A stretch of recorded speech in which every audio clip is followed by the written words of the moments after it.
ప్రేక్షకులకు నమస్కారం. ఈరోజు జూన్ 6 చరిత్రలో చోటు చేసుకున్న ముఖ్యమైన సంఘటనలు తెలుసుకుందాం.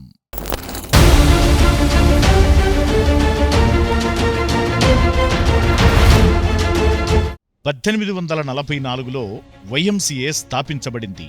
ఇంగ్లాండ్లోని లండన్లో జార్జ్ విలియమ్స్ మరో 10 మంది యువకులతో కలిసి స్థాపించారు. పారిశ్రామిక విప్లవం సమయంలో నగరాల్లో యువకులు ఎదుర్కొంటున్న సామాజిక సమస్యలను పరిష్కరించాలనే లక్ష్యంతో వైఎంసీఏను ఏర్పాటు చేయడం జరిగింది.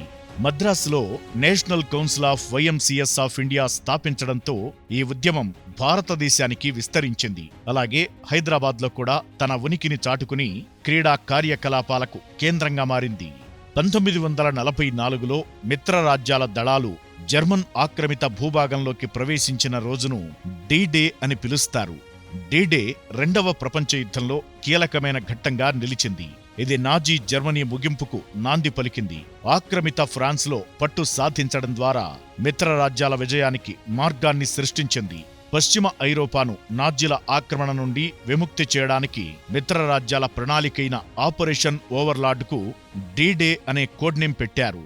1889లో గ్రేట్ సియాటిల్ అగ్ని ప్రమాదం సంభవించింది. ఈ అగ్ని ప్రమాదంలో సియాటిల్ తీర ప్రాంతంలోని 100 ఎకరాలు మంటల్లో దహించుకుపోయాయి.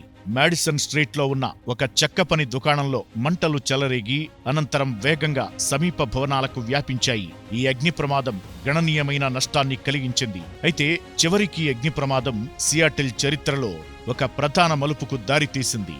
1933న న్యూజెర్సీలోని కాంప్టన్లో మొదటి డ్రైవ్-ఇన్ థియేటర్ ప్రారంభమైంది. అమెరికాలో రిచర్డ్ హోలింగ్సెడ్ ప్రారంభించారు.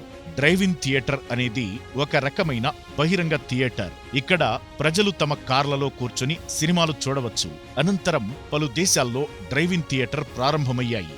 కాలం ముందుకు సాగుతున్న చరిత్రలో కొన్ని సంఘటనలు చిరస్థాయిగా నిలిచిపోతాయి. అలాంటి విశేషమైన సంఘటనలతో మళ్లీ కలుద్దాం.